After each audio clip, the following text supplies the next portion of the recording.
আমি প্রশ্নোত্তরে চলে যাচ্ছি প্রথমেই। বিসমিল্লাহ। মানুষ মারা যাওয়ার সাথে সাথে তাকে খাটের উপর থেকে নামিয়ে মাটিতে শোয়ানো হয়, এ ব্যাপারে অনেকজন অনেক মতবাদ প্রকাশ করেন। এটার কোনটা সঠিক? খাটের উপর থেকে মাটিতে নামানো সঠিক নাকি না নামালে কোনো অসুবিধা নেই?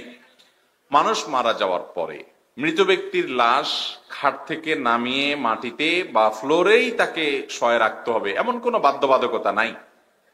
তবে এটা ঠিক যে মৃত ব্যক্তির লাশ সোজা করে রাখতে হয়, একটু উঁচা, এক অংশ উঁচা আর এক অংশ নিচা হলে অনেক সময় দেখা যায় পেট থেকে কোনো কিছু বের হয়, তো সেটা তো খাটেও হতে পারে। মাথার নিচে বালিশ দেওয়া বা অন্য কিছু দেওয়া, এগুলো যদি দেওয়া হয় তাহলে মুখ দিয়ে কোনো কিছু, নাক দিয়ে কোনো কিছু বের হতে পারে, সেই জন্য সমান জায়গা দিয়ে শোয়াতে হয়।